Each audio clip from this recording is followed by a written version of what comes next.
Nagsisimula ang pelikula sa isang CCTV control center kung saan pinag-uusapan ng dalawang babae ang kanilang bagong lalaking katrabaho. Nakasuot siya ng sunglass sa loob ng office kaya sa tingin ng mga babae ito ay kakaiba. Sa oras na yun ay bigla silang may nakita na dalawang tulisan na tumatakbo. Inabisuhan nila ang kanilang boss at mabilis silang tumawag ng pulis.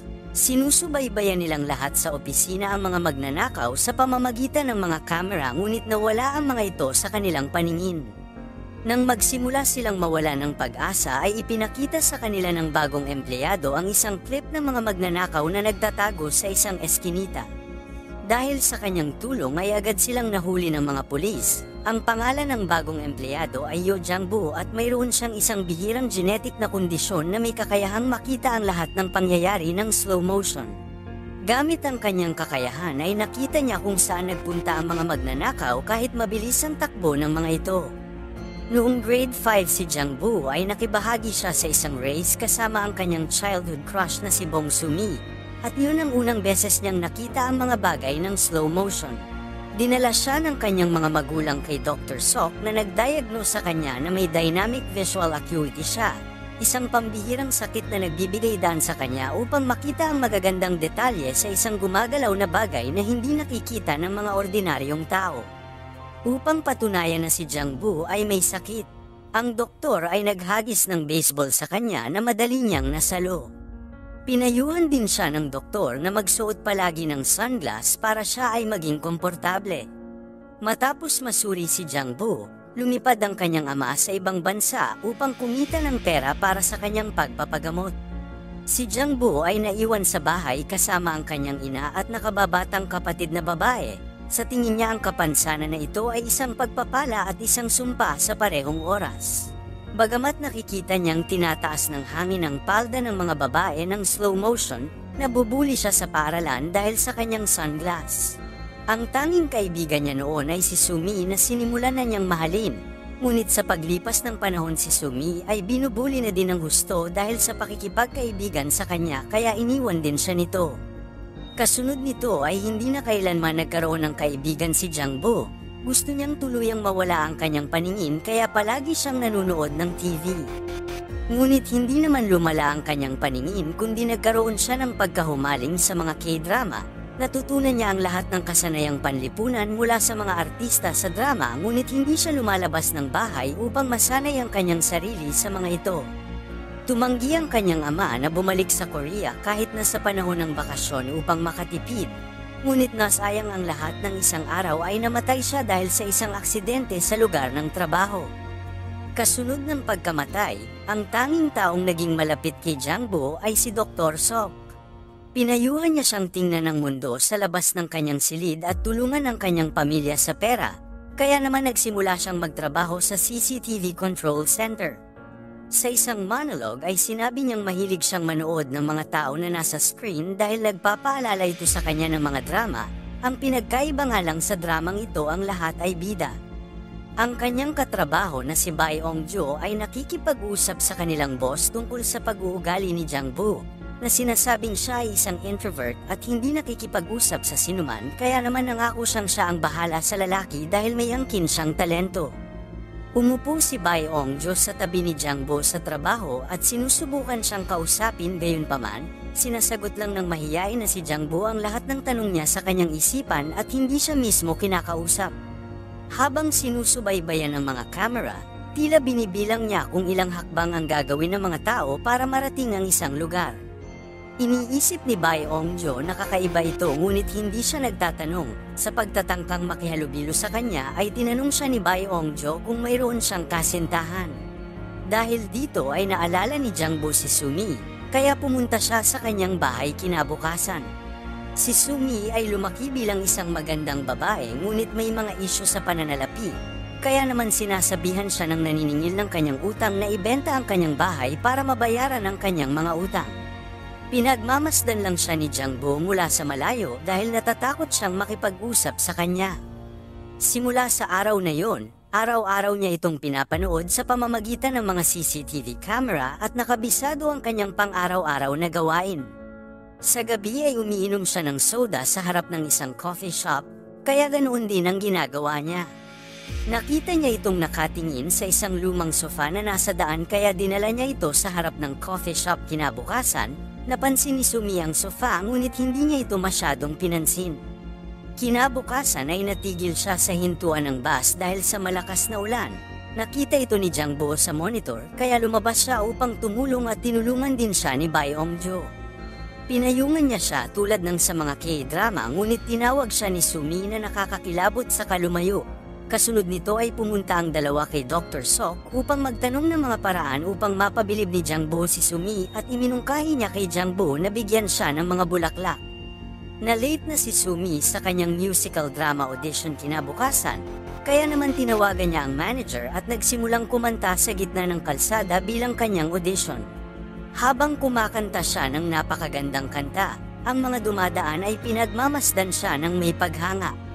Dumating din doon si Jang-bo na may dalang bulaklak.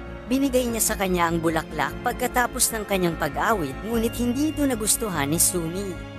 Sa halip ay sinabi niya sa kanya na mas gusto niya ang isang kahon ng ramen saka umalis.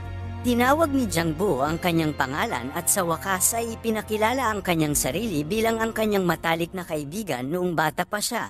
Ngunit sinabi niya na ang kanyang pangalan ay Oh Sumi at hindi Bong Sumi. Lumalabas na si Jang-bo ay sinusundan ng maling babae sa lahat ng oras na ito, ngunit nagsimula na siyang mahulog ng husto sa kanya. Nang gabing yun ay aksidente silang nagkita at pinabuhat ni Sumi kay Jang-bo ang kanyang mga pinamili. Bago umalis ay tinanong siya ni Sumi kung bakit niya hinahanap si Bong Sumi na sinagot niya na gusto niya ito noong nag-aaral pa sila. Kinabukasan sa trabaho, nakita ni Jang-bo si Sumi sa monitor na nakatanggap ng tawag sa telepono. Ipinaalam sa kanya nang nasa kabilang linya na nakakuha siya ng papel sa musikal. Tumalon siya at sumayaw sa lansangan habang pinapanood siya ni Jang-bo sa screen. Nang gabing yun ay pumunta si Sumi sa isang lokal na restaurant sa tabi ng kalsada upang magdiwang. Napansin niya si Jang-bo na pinapanood siya mula sa labas kaya tinawag niya siya. Habang nag-uusap sila, ipinakita niya sa kanya ang script ng musikal at nag-ensayo ng kanyang mga linya. Pinuri ni Jang-bo ang kanyang pag-arte at ipinakita sa kanya ang kanyang sariling talento. Di nagtagal ay pinanood ng mga tao sa restaurant si Jang-bo na sinasalo ang mga kutsara na hinahagis sa kanya. Kinabukasan ay umaaligid si Jang-bo sa paligid ng lugar ni Sumi habang binibilang ang kanyang mga hakbang. Nakita ni Baeong-jo ang kanyang mga guhit na ginagawa at napagtanto niyang sinusubukan niyang isaulo ang mga daan.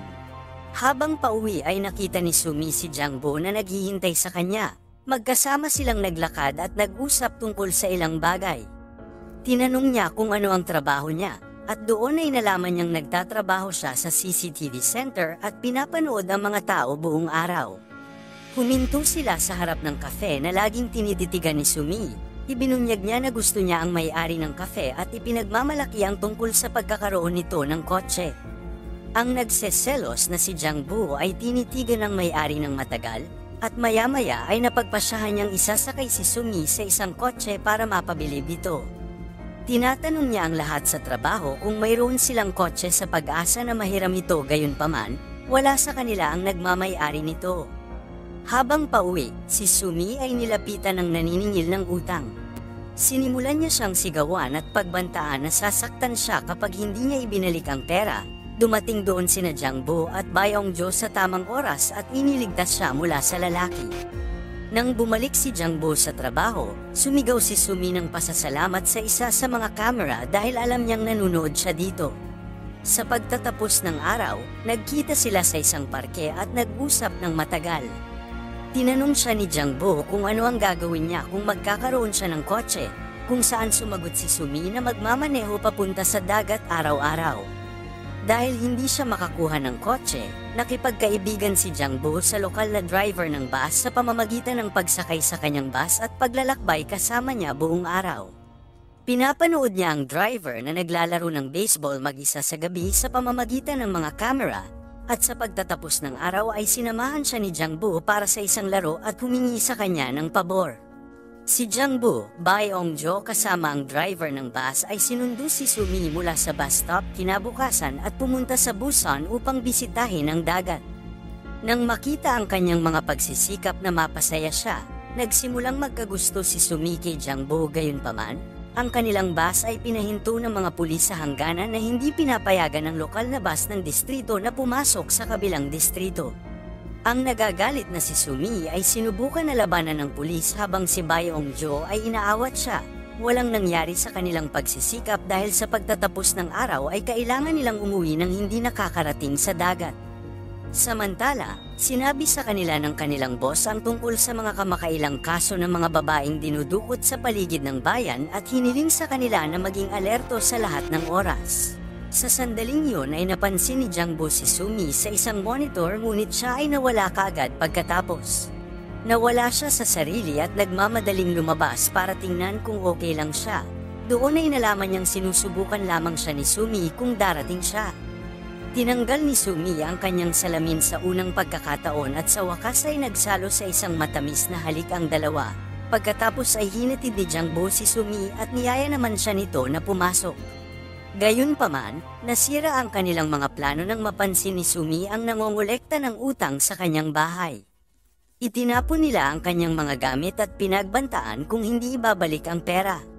Sinubukan ni Jangbo na tumakbo palapit sa kanya ngunit bigla siyang bumagsak nang biglang lumabo ang kanyang paningin.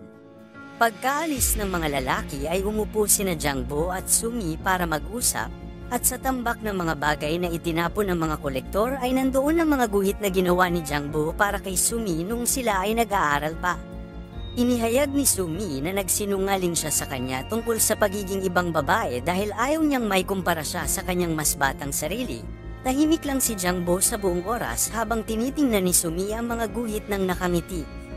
Kinabukasan ay bumisita si Jangbo kay Dr. Sok at ipinaalam sa kanya na ang kanyang mga mata ay naging malabo. Lumalabas na sa paglipas ng panahon ay lalong lumala ang kanyang karamdaman at dahil dito ay maaring mawala na siya ng paningin sa darating na mga araw. Alam ni Jangbo na sa huli ay mabubulag siya. Kaya naman nagbibilang siya ng mga hakbang kahit saan siya magpunta para mas maging madali sa kanya kapag tuluyan na siyang nawalan ng paningin. Habang si Jangbo ay nababagabag sa kanyang lumalalang paningin, si Sumi ay nag-aalala tungkol sa kanyang utang. Ibinente niya ang kanyang bahay at nag-ipon ng sapat na pera upang mabayaran ang kanyang mga pinagkakautangan, ngunit ngayon ay wala na siyang matitirhan. Pinapanood siya ni Jangbo sa screen habang nakikipag-usap siya sa isang tindera na may dalang isang kahon ng kanyang mga gamit. Sa parehong oras ay biglang napansin ng kanyang katrabaho ang isang kotse na kaina-hinalang umiikot sa parehong lugar.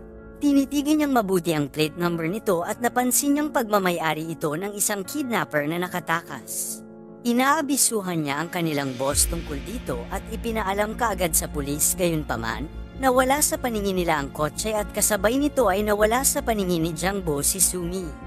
Siya ay nabigla at tumakbo upang iligtas siya mula sa potensyal na panganib.